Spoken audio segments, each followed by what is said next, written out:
Hello you guys, this is going to be a little bit different than all the videos that I have filmed recently or in the past couple months. I do a lot of like vlog style stuff. I used to do a lot more sit down videos. If you don't know, I have been doing YouTube for 6 years or more, 7 maybe. And it's just kind of been like on and off. It's just like I love it so much. Sometimes I don't prioritize it and I don't post every single week, but like I love YouTube like so much that I've come back year after year after year to post on YouTube. And when I first started posting, I think I was 16, 17 years old, which is crazy. I actually posted when I was 14. I posted like a singing video and I got totally flamed for it, so I deleted it and then I didn't post again and start posting vlogs until like maybe like the Emma Chamberlain era, when that started, like in early 2017, early 2018, somewhere in there.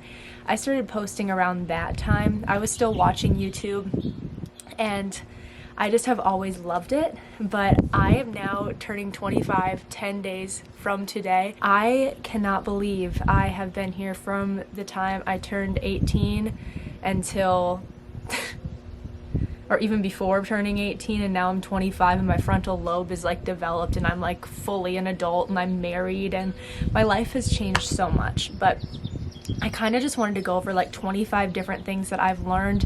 I've learned so many more things in this, but this morning I sat down, I spent time with Jesus, read my Bible, prayed, all the things, and then I just sat out in this peacefulness, listening to the birds and the wind. And I was just like, what have I learned in 25 years that people will resonate with, or maybe things that people need to hear? And I could not find a piece of paper, but I found a bag.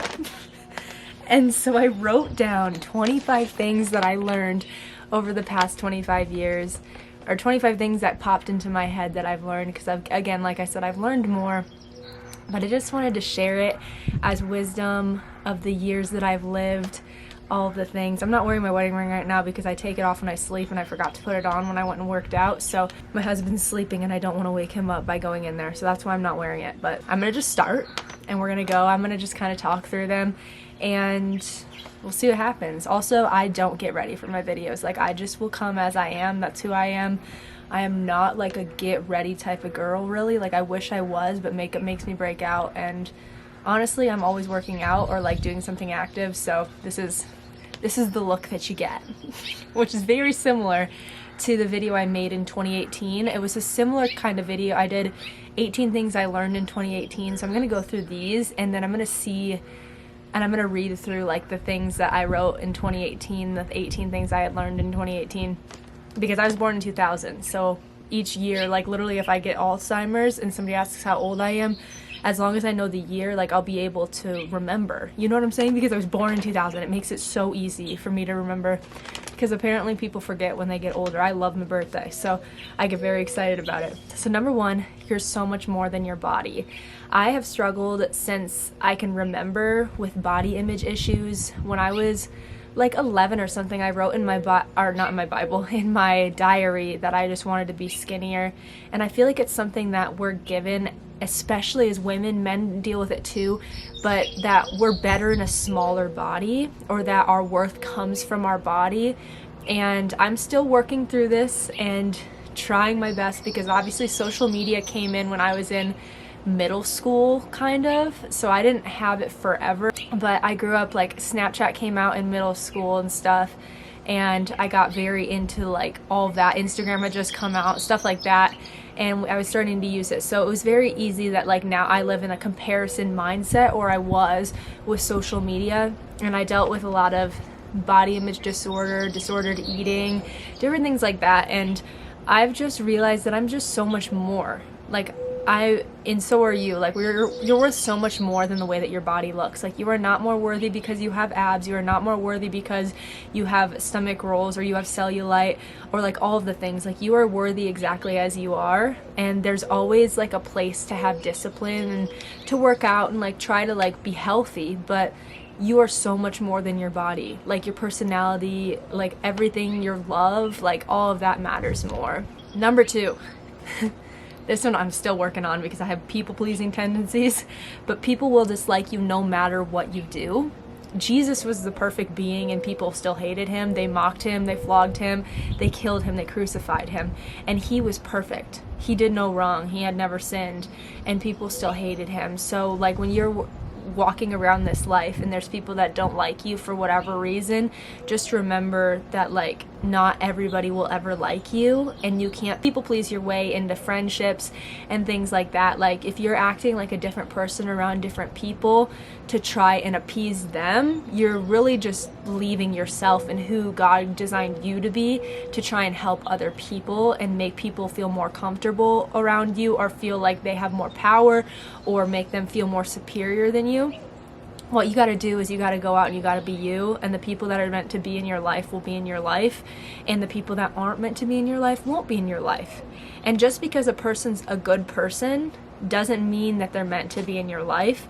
Like I've had many friends that have come and go that have been amazing people. They have great hearts, they love Jesus, different things like that, but maybe they just weren't meant to be in my life. Maybe they were just meant to be there for a season, and it's hard to lose friends and stuff. But what you have to remember is like your value comes from Jesus, not from the people around you and their opinions on you. You know what I mean? Number 3, travel as much as you can. Money comes back, but time doesn't.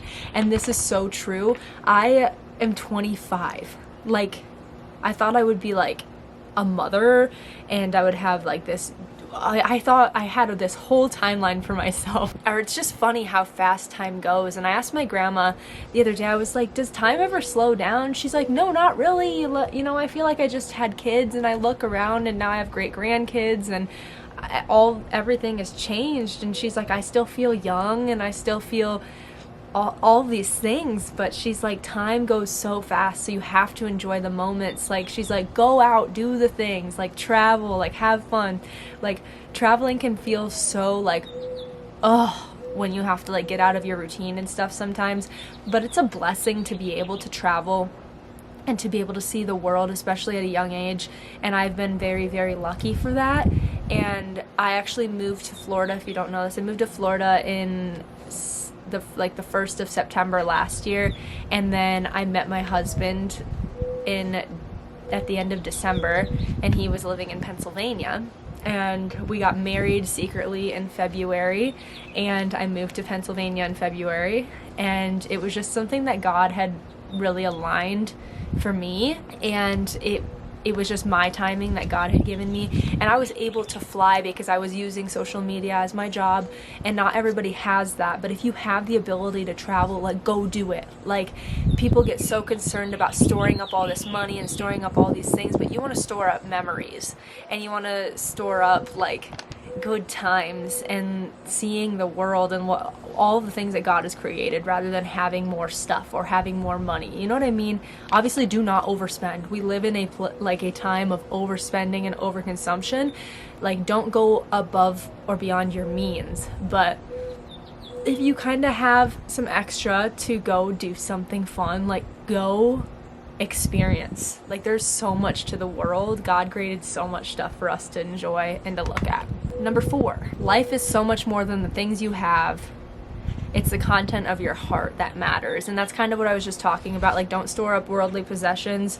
Like, yes, it's cool to have like the bag or the shoes and stuff, and like I'm not saying don't do those things. Like if it's something that you love, like don't do it for social status. Like do it because it's something that you just really want, and you had the money, then you've saved up the money for it. Like focus more on like your heart and the people that are around you and making people feel loved, than focusing on like how many things you have, how many outfits you have. And I am chronic in this. I literally said to my husband yesterday, what am I gonna wear for my birthday? Oh my gosh, it's almost my birthday. Because I love birthdays, like anybody's birthday. Like I'm so excited. He hates birthdays, or he doesn't hate them, but he's like not like big on them. He didn't grow up that way, and so this year he's gonna have a really good birthday. I'm gonna make sure he has a really good birthday. Like he's like, I think I got coffee and went fishing for my birthday last year, which I mean, vibes. He loves fishing, but it's just like life is just so much more than the things that you have. Because my mother-in-law actually told me, she's like, when somebody in my life died, somebody very close to her, she said that like as soon as she left her home, she didn't care about any of her possessions. All she cared about was being around the people that she loved and she didn't care because she knew nothing was going with her to heaven. So it's just a really good reminder to like cultivate the people and the love around you rather than like the stuff that you have. Number 5, forgiveness is the most powerful tool, other than obviously like the Holy Spirit, that you have. And it's just like you lift a weight off of yourself when you decide to forgive people for things that they did to you, because we can't expect broken people to always treat us correctly because we're also broken. You know what I mean? And it's just like forgiving people for making mistakes and for doing things wrong. That doesn't mean that you have to let them into your life again, but forgiving them so that you don't hold up that bitterness in your heart, because that can make your life so much harder and it can make you bitter towards more things than just them. And bitterness just like grows. So if you can let go of that, no matter what it is that they did, even if it's unforgivable or it feels unforgivable, do your best to like praying through it and like talking to God and forgiving them, because it will be better for you in the long run. And I found that for myself. Like my birth mom, she actually was a drug addict and went to prison when I was 11, and there was a lot of things that happened to me when I was younger that I have since forgiven her for, and it's things that I still deal with and things that I'm working through with God, with my husband in our relationship, and he helps me a lot with those things, but inevitably God is the only one that can fully fix us and fully heal us from anything, and like working on it through yourself. But forgiveness, like making that step, helps so much in like breaking chains in your heart and different things like that. So always having forgiveness for people, no matter the situation, even if they do terrible things, like doing your best to forgive is always going to be better off for you. And it's not even forgiveness for them, like when you forgive people, it helps you more than it helps them. Number 6, you can't hate yourself into a body that you love. So I have tried to hate myself into a smaller body for years, and I've just finally decided that if I am eating well, enjoying sweet treats if I want to, going for runs when I feel like it, resting when I'm really tired, working out, CrossFit style I love, bodybuilding I do some of, just like working out whatever feels best for me. And if I'm fueling my body, I'm resting when I need to, drinking my water, all the things. Like, you cannot hate yourself. You have to love yourself into a body, because if you can't be happy where you are right now, you will never be happy when you get to that dream body. There'll always be something more that you want. And it's just like, I remember when I did 75 hard last year, I was like hating myself basically into a body. So I was obviously following for the discipline, but I just kept putting more and more things on me. So I did a 7 a.m. to 7 p.m. was the only time I could eat. Then I would fast the rest of the time. I had a 12-hour fast window, no coffee, no gluten, no dairy, obviously no sweets. And then I started out with just like making healthy foods when I felt like it. And then partway through the challenge, I decided to make it, instead of 2 workouts, I made it 3 workouts. So I would do bodybuilding in the morning, CrossFit in the afternoon, a walk at night, or even a run. And then I was eating at certain time windows every single day. I would still do my 7 to 7 fast, but I would do 7 a.m. protein oats, 10 a.m. Egg whites, then I would do chicken and sweet potato at noon, 2:30 would be like protein cookie dough, and then chicken and sweet potato at 5, and then like rice cakes for dessert. And it was like every single day. And it's like I wasn't training for anything. I was just trying to hate myself and not give myself variety into a body that I wanted. And did I get down to a lean place? Yes, but I still wasn't happy. I was still looking at myself in the mirror, and I was like, well, this doesn't look that good, or this isn't small enough, this doesn't look good today, when I should just love myself the way that I am right now. You can always change it through lifestyle changes that are sustainable, not through things that make you tired, make you anxious, make you worried. Like when I was weighing all of my food, when I was eating at only a certain time, when I was eating only a certain thing, when I was cutting out things, my brain started to not trust my body. So your body was naturally designed with hunger cues and fullness cues. And I completely disregarded those. So my body started to go into starvation mode. So I was like I was like a robot eating at those times, and then afterward I was so hungry. Like after I like tried to eat at certain times and follow certain meals, like I end up getting so hungry because my body's deprived of the things that it naturally wanted. God created our bodies to tell us what we're craving, when we're craving it, when we're hungry, when we're not, all the things. He designed that for us. So trying to have control over something like that can really mess you up, and I dealt with that really bad, and so it made my eating habits and my body image even worse. And so I just want it to be a reminder to you that like if you're craving chocolate, take a bite of it. And like when you first come out of a restrictive cycle, I noticed that when I craved something like chocolate, I would take a bite of it and then I would want to keep eating it and keep eating it and keep eating it, and then half the chocolate bar's gone. And I'm like, oh my gosh, I can't believe I just did that. And then I remember that my mind does not trust my body. So I'm eating this right now and I allowed myself to have this. So my body is like, okay, I'm going to eat as much as I can right now because she's letting me do this. Because I don't trust myself. So I let myself do that for as long as I needed to. It was just a couple days really with a couple of things where like when I felt like I was craving chocolate, I would eat a bunch of it and then I would kind of like feel like sick afterwards, and I'd be like, well, why did I eat that much? And it was because I had deprived myself so long and not given my body what I felt like I wanted. And so I now, like if I want a piece of chocolate, I just have a piece of chocolate and go about my day, and like I don't need to eat the whole candy bar, you know what I mean? And it's just like relearning to trust yourself, because God created us in a way that we can give ourselves those cues. So that was like really a deep way into talking about that. Sorry, my feet are falling asleep sitting crisscross applesauce. They got pins and needles in them, baby. Yeah, so you can't hate yourself into a body that you love. So love yourself exactly where you are, and love yourself as you go through changes. Especially as women, our bodies change so much throughout our lives. Like we literally, like our hips widen, our boobs get bigger, like all of the things, because we literally birth children. Like if you think about that, our body is designed to naturally go out to be able to birth a child. Like that's crazy. Like that is a crazy concept if you think about it. So our bodies are like magnificent. Like they're so cool. Love it. Don't hate it. I can't believe I'm only on number 7. Number 7, family is so deeply important. You grow up wanting to be Miss Independent. Like I grew up wanting to be Miss Independent, and now I would do anything to like maybe not live with my parents again, but like be around them a lot, because, or even just family, like my grandparents, my brothers, all of the things. Like it makes me emotional. Actually, like my little brother, he turned 18 today, and I was like, what? And he's starting college. And it's like I moved out to Florida, and it was only a couple months, but even when I was living in town, before I moved away from home, I didn't realize how important it was to spend time with my family. Like I was in the same town and I was like barely ever around them, because I was so focused on myself and my life and the things I needed to do and how many workouts I needed to get in and the job and like all the things, and that I wasn't focusing on like family, and that's like what's always going to be there.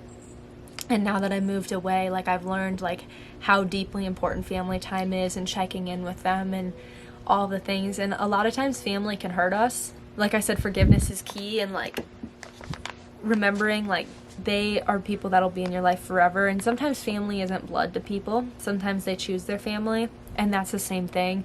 But like remember to like check in with the people around you that love you the most, and not to ever take for granted the time that you have with them, because you don't have forever with them. And especially if you move away from home, you really see that, and you don't think that it's going to be that way. You're going to be like, oh, I'm not going to miss home, like it's going to be fine. And then you're across the country and you're sitting at your kitchen table alone crying. So it's like, oh my gosh, like I can't just go to my grandma's house today and talk to her. Like it's making me emotional. But like don't, like obviously we have phones, we have FaceTime, all those things, but it's like that physical touch. Like I can't go out and like hug my dad or my mom or my grandma or my little brother, or I'm not there for a celebration for his birthday and like stuff like that. Oof. But remember that family is so important, and your parents love you so much. So like I have had an experience with one of my parents that I don't have contact with, that I'm working on with God, like all that forgiveness and all that stuff I was talking about, so that I could heal that. But like remember that your family loves you, or whoever you perceive to be as family in your life, they love you. And don't get so wrapped up in your own world that you forget to like love them and like thank them and spend time with them. Okay. Number 8, drinking and partying is never worth it. There's so much fulfillment elsewhere. And when you're in that world, you don't realize it. I got sober a little over 2 years ago, and that was just because addiction ran in my family. And I didn't start drinking till I was in college, a couple years.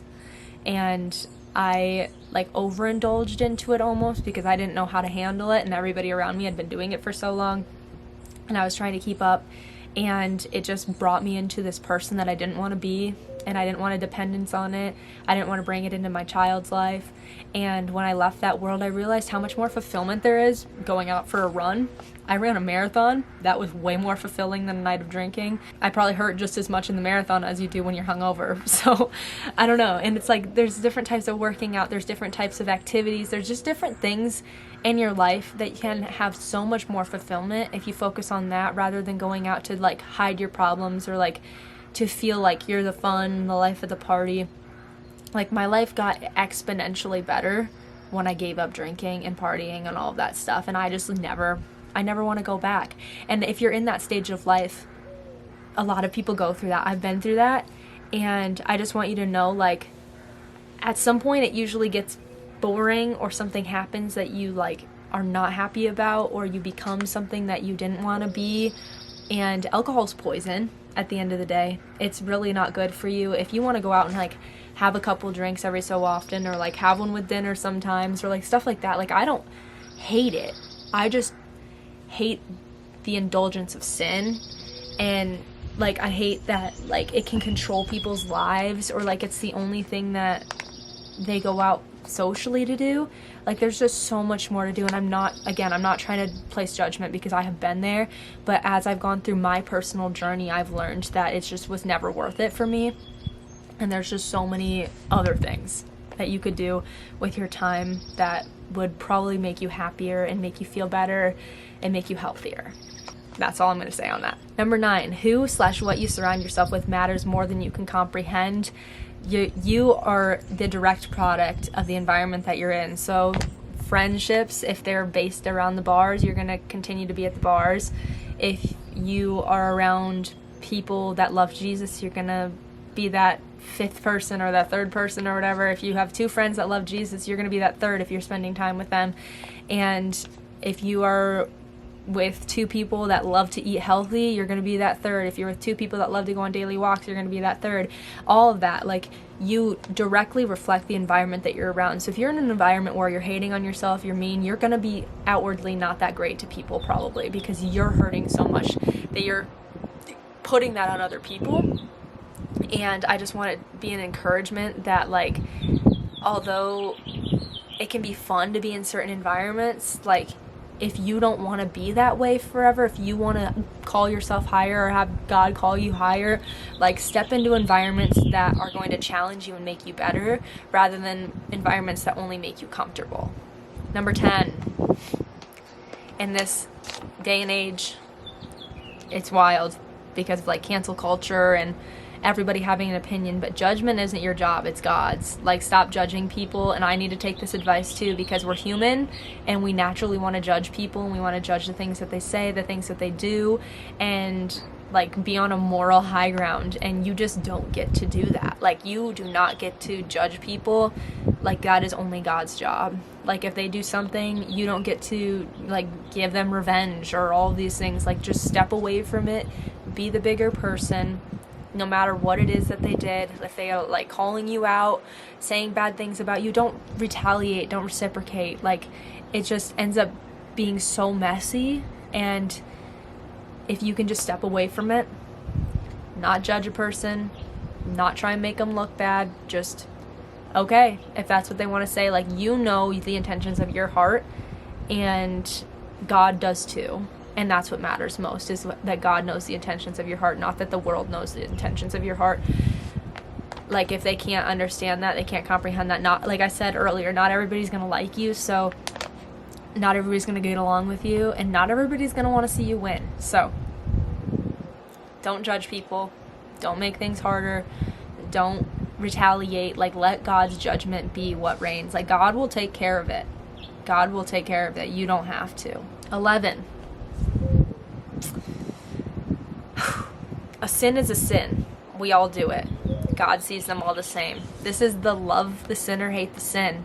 Like, you don't get to just sit around and say, well, they're doing this that it goes against in the Bible, and they're doing this that goes against it in the Bible. They're doing this that goes against it in the Bible. You sin every single day.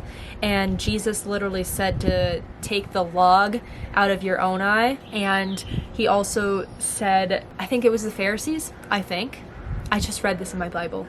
But they were talking about this woman that came that had cheated on her husband. And Jesus said, let those without sin be the first to cast a stone, because they wanted to stone her to death because she cheated on her husband. And all of the people walked away, and Jesus was the only one left, because he is the only one that has never sinned. And obviously Jesus does not throw stones at her. He said to let her be free and to go without, like, she's been forgiven, and to walk on and be better after that, basically. Like, no, don't sin again. Like, you know better now that you made this decision and you repented, and go off and be better. And that's why I hate when people judge everybody for their past all the time, because people can change and people can be better, but a sin is a sin. People that sin will still go to heaven if they repent.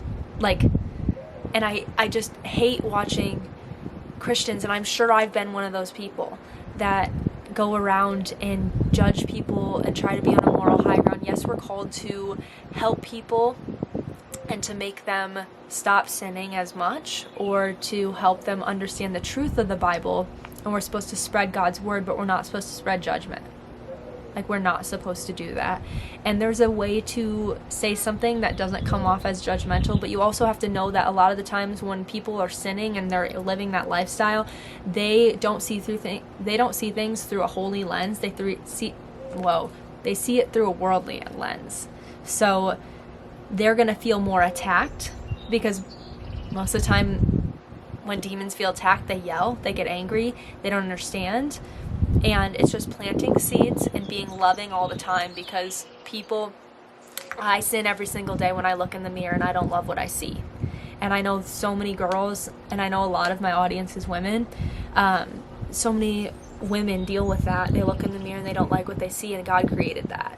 And like, you can look at the mountains, you can hear the birds, you can be, that's so peaceful, that's so beautiful, but you look at yourself and you hate yourself, and that is a huge slap in God's face, because he took 9 months to create you and only 6 days to create all of heaven and earth. We really can't be so judgmental towards people, and I struggle with this, and I can call out people's sin and not my own. You just have to remember that, like, God sees all sin as the same, and when you repent and you give your life to God and you let the Holy Spirit, like, fill you, you go to heaven. And obviously you want to help more people come to heaven, but we have to do it in a less judgmental way, because we're all sinners. We're all sinners, we all make mistakes, and nobody's better than anybody because of their sin. Like I said, God sees it all the same. This is something I learned recently, actually, is compliment people more on their heart and their personality rather than their looks. My friend Chloe actually had this in her podcast, and I heard this the other day, and I was like, dang, like, that's so true. And she was talking about how when people are idolized, or they're told all the time, like, you're so attractive, you're so beautiful, you're so this, like, yes, that's a great compliment, but follow it up with something about their heart or their personality, because then people can start to believe like they're only worthy because of their looks. And that's how people end up idolizing the way that they look, and they worry about their body, and they worry about like their hair, or put their, like, all of their confidence into something like that. And I just don't ever want to make somebody idolize the way that they look, because they don't think that their heart is enough. And that's how we get so wrapped up in all of our body image and our, oh, I'm uglier than her, I'm not good enough, or this and that. And it's like, no, you are. Like, you have a heart of gold, and that's what people should be complimenting you more on. And with social media, like, it's always posting the best pictures and the best this, the best that. And if we could focus more on like our pure intentions and our hearts, like, that's what matters more. You know what I mean? So start focusing on like, hey, your hair looks really good today, but also when you walk into a room, I just feel lighter. Like, I feel like the presence of joy, and like things like that. Like, it means so much, like, that people know that when they walk in a room, you feel happier, or you feel the presence of like God, or you feel joyful. And I thought that was a really cool point. We're on 13. We're working. This is going to be a long video, but 13 is when you're old and smelly, people will remember how you made them feel. They will always remember how you made them feel, and they will not so much remember how many abs you had, or how many outfits you had, or how many purses you had, or how many shoes you had, or all those things. They're going to remember how you made them feel. So make sure that you treat people with love and respect. 14, exercise is actually meant to be fun and enjoyable, not a punishment for eating or because you hate yourself. And I talked about that with my 75 hard story, as I was doing it more and more to lose more weight and to get smaller. And now, like, just try and focus on doing things that you enjoy and moving your body in a way that you love and you enjoy, and letting your body be like a, what do you want to call it, a product of that. Like, live your dream life. Like, if you feel like every so often you want to eat a cookie, or maybe every day you want to eat one, or whatever, like, let your body be a product of what you feel your dream life should be. Like, have fun, enjoy your life. Yes, like, be healthy, be happy, be fit, but like, don't be so focused on your outward appearance rather than your inward, because when you're focused on your outward, you're not focused on your inward, because you're in inner turmoil all the time about, should I do this, should I do that, do I look good today, do I not look good today? Like, what if you just showed up good every day because you felt good in your body? You know what I mean? Like, you felt healthy and you felt strong and you felt fueled and nourished, rather than the opposite. 15, anyone who wants you for only your body, it isn't love, it's lust. You cannot change that. So I spent 4 years chasing somebody that didn't care about me at all and messed me up a lot, which I've since forgiven. But I thought that the more of my body that I gave, the more that I showed, the more loved I'd be. And I got stuck in a really toxic and manipulative cycle with this person. And at the end of it, they were just somebody I was never going to change. They were there for the lust. They weren't there for love, and I thought it was. And I got really wrapped up in it, and it's just not worth it.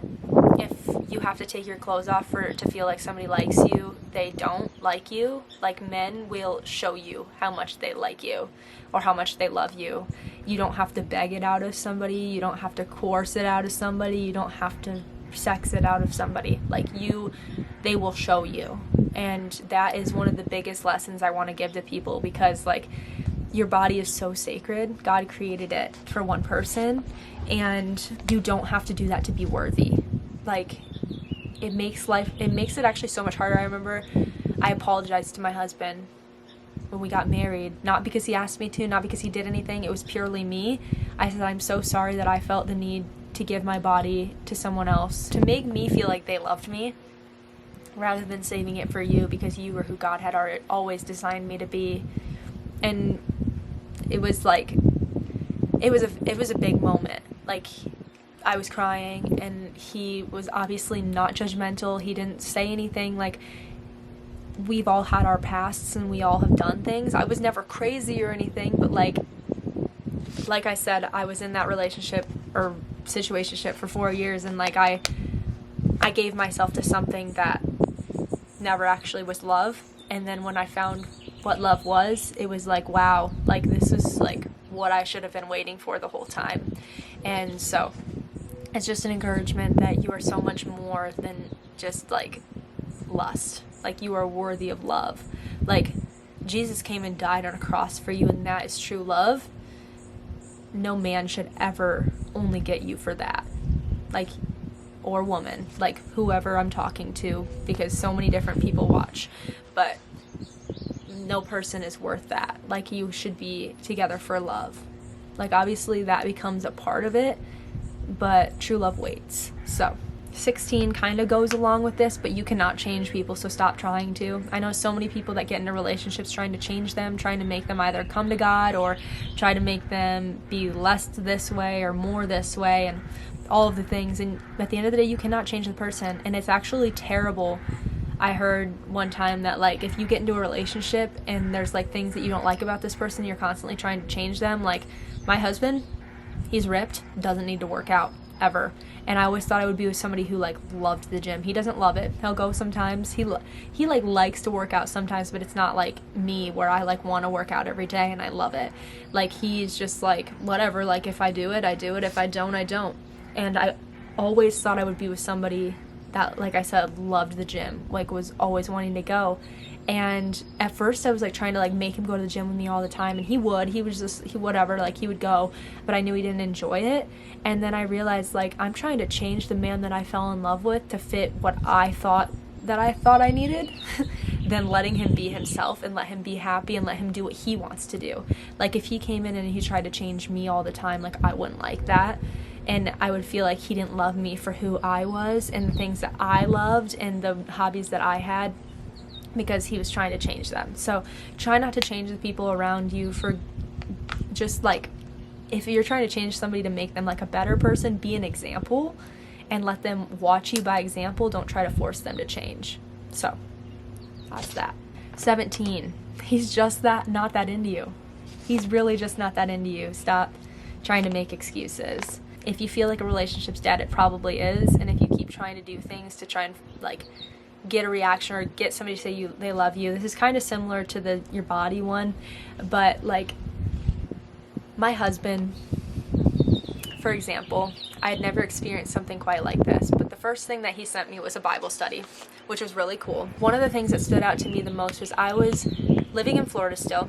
He was in Pennsylvania. I had like a really bad body image day. And I remember I went to my front door and there had been flowers delivered, and it was like the bouquet was like called like "You're beautiful just the way you are," and on the inside of it said "I love you," and it was from my husband. And he sent that, and he made sure he chose the bouquet that said something about how beautiful I am just the way I am, and sent that to me.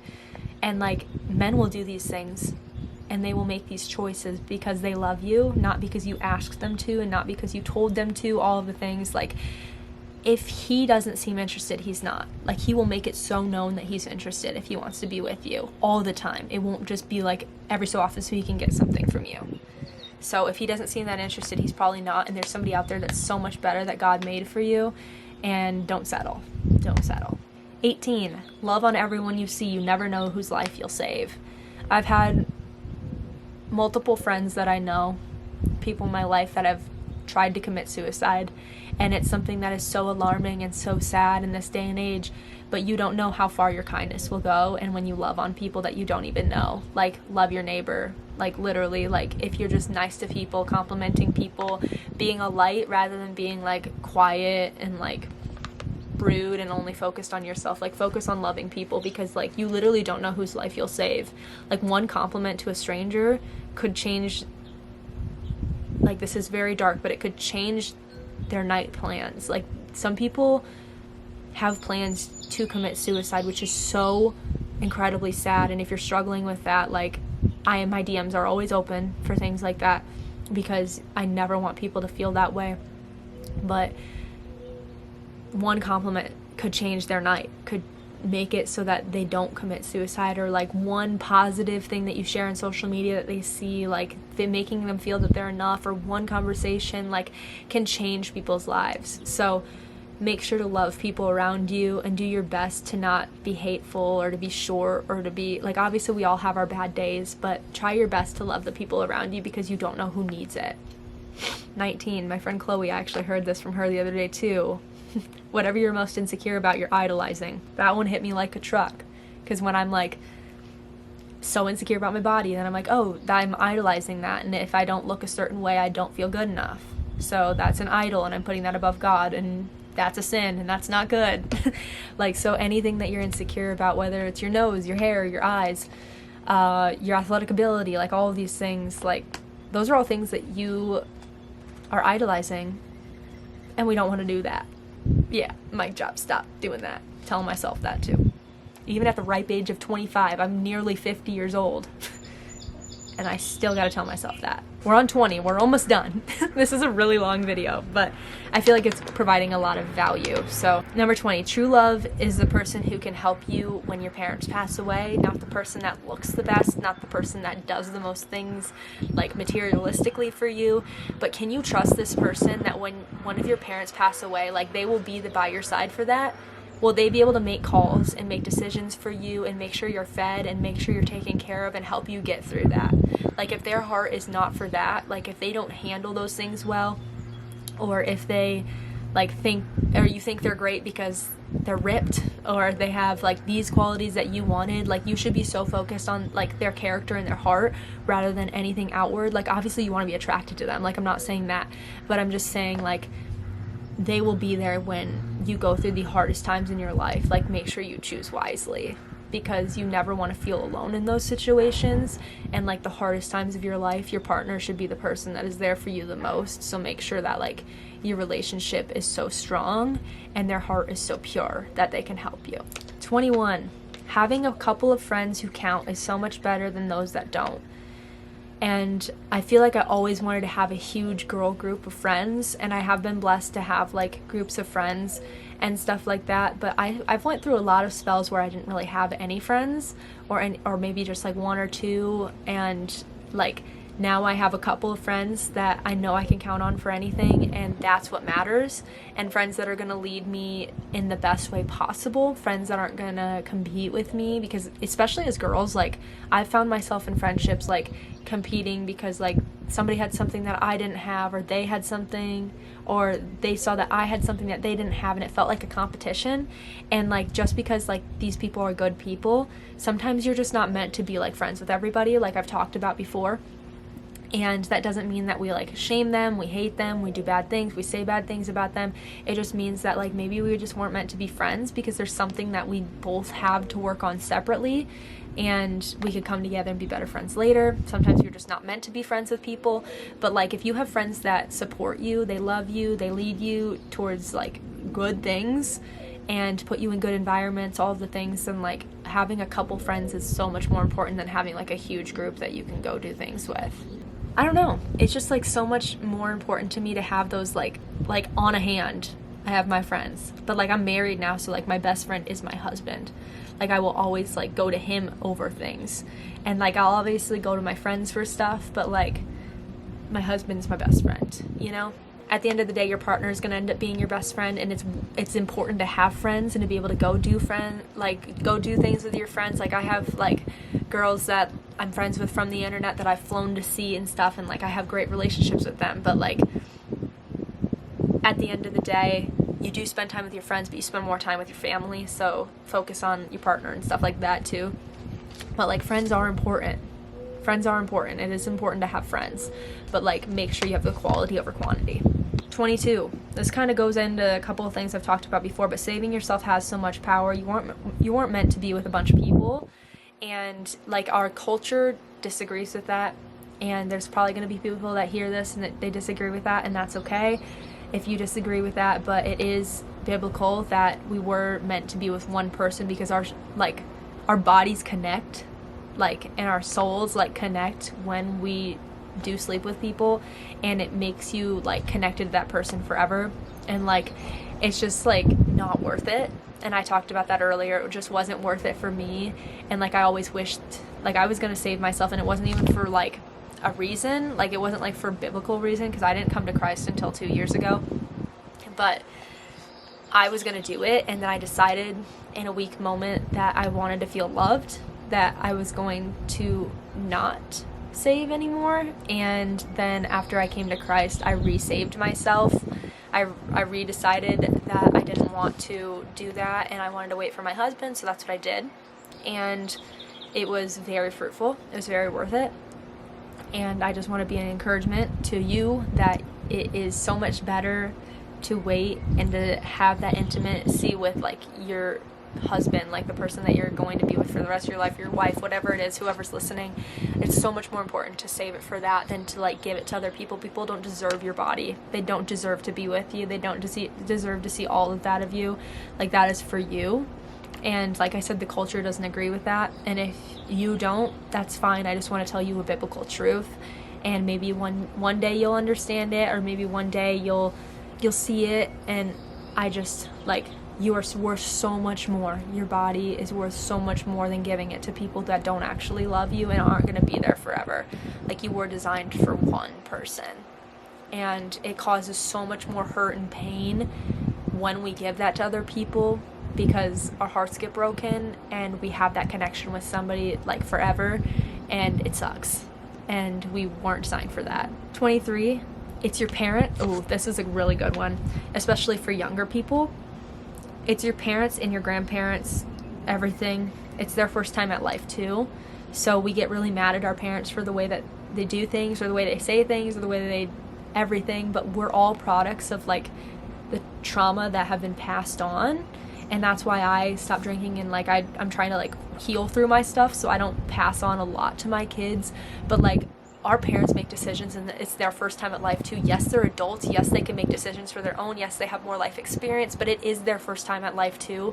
So you have to be able to forgive, and you have to like forgive. Like, you just have to forgive, like, because it's so much more important to have good relationships and like to grow with people rather than shun people and push like some of the closest relationships in your life away because they made decisions that harmed you maybe, or made you feel some type of way.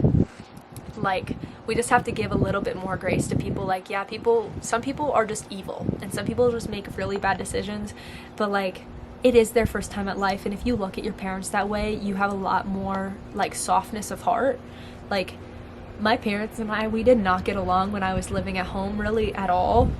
And now, like, when I look at it, it's like I'd do anything to go back to that, because like, it's their first time at life too. It's the first time parenting somebody. Like, I was the first kid, and like all of the things. So you just have to be easy on them, because it is their first time too. And like, when you make mistakes as a parent, inevitably you will, like, you want your kids to be able to forgive you and know like, this is your first time too. This is your first kid, or maybe this is like your first experience with this, and we all react differently to it, and you just have to have grace for people. All right, 2 more. 24. Life is so short. Chase your dreams, and if God isn't in them, they're not big enough. If you can do anything on your own, God didn't set that for you. Like, you have something that's so much higher, because God should be able to help you. Like, where you come to the end of yourself, God can step in and create all of that for you. So I just think that that's so good. Like, keep chasing your dreams. Like, again, life is so short. You might get like 100 years. Like, that'd be sick if you got 100 years. That's a lot of years, especially now, like with life expectancy. I feel like it's down, but like, you only have so much time. Like, chase your dream life. Like, if you want to be an influencer, keep posting. Like, chase that. If you want to be a doctor, chase that. If like, everybody has something in their heart that they want to do, like, chase those dreams, because life is so short. And God, like, inevitably, like, he says, like, to pray without ceasing. Like, something that you ask for, like, you will surely get it. God wants to answer our prayers, and if that's something, if there's a dream and a goal that's so big in your life that you want, like, if you continue to pray, like, God will answer that for you, and it could be better than what you thought you wanted. Like, usually, like, we have a flower in our hand and we're like, God, I want this, and he's like, no, not yet, like, not that. And then he pulls like an entire bouquet of flowers from behind his back, and he's like, this is what I have for you. So like, continue to dream big, ask God, and ask him to show you where you're supposed to go next, because life is so short. Like, dream so big and go after it, because you can literally do anything. Like, God will give you the power to do anything. And the last one that I have, number 25, stop worrying so much. Looking at myself now in the viewfinder, stop worrying so much, baby. God's got it handled. The hardest things you go through will be the biggest and most impactful part of your testimony. And I've found this to be so true. When I've gone through the deepest, darkest times, when I've gone through breakups, when I've gone through hard things, when I've gone through going through my childhood trauma and going through these things, and when I found all these things, or like my darkest parts of like drinking before I gave it up, and I didn't even have like an addiction to it. I wasn't like an alcoholic or anything. I just decided to give it up because it didn't enhance my life, and I didn't want to pass it on to my kids and eventually make it a problem. I know there's people that truly struggle with it. I've had friends. Those parts of your testimony are going to be so much more like not valuable. That's a bad word, but it's going to be so much more impactful in your life and in your testimony, because God is near to the brokenhearted. And most of the time when people get to the lowest points of their life, they're leaning on God the most, and that's when they get the closest to him. So God doesn't want bad things to happen to us, but like, we have our own free will and things are allowed and bad things happen, but God is always there for us. So always remember that, like, what you're going through now, although it may feel like the end of the world, it may feel like the hardest thing, it may feel terrible, like, that is going to be the most fruitful time when you're spending time close to God. Like, as you get higher up, you're going to see why those things happened. You're going to see what came out of it, and it's going to be so impactful in your testimony, and you're going to be able to change people's lives with that testimony. So, like, although life is hard and bad things happen, God didn't intend bad things for us, like, to happen to us. He didn't want bad things to happen to us, but they will change our lives and draw us closer to him. So inevitably it is good to go through bad things, because then the good times feel even better. You know what I'm saying? So I'm not saying, like, look for bad times or anything, but when they happen, just know that there's something purposeful that's going to come out of it, and you're going to come out of it so much stronger, and that's what's most important. So those are my 25 things. I was going to go through the things I did when I was 18, but I'll just link that at the end of the video. So if you want to see 18-year-old Alana versus 25-year-old Alana, you can go look at that. But thank you guys so much. My birthday's in 10 days, so it's a little early. Maybe my prefrontal whatever it is lobe, maybe it's not ready for 10 more days. But these are my best tips of advice about life and about all of the things, and I hope that this was impactful for you. I would love to know kind of like what you guys feel like you've been learning. So if you can share stuff like that in the comments, like anything that I didn't touch on or anything that you have gone through that, like, it's a life lesson that you've learned, it'd be so cool to see those down below. But I love you guys so much. Thank you for the continued support over the years.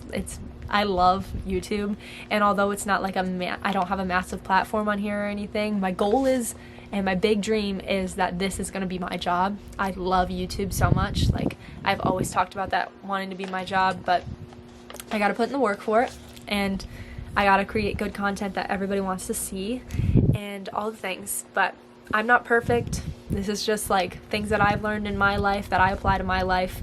Take what you want, ignore what you don't want, all the things. But I love you guys so much, and I will see you guys next week. Bye.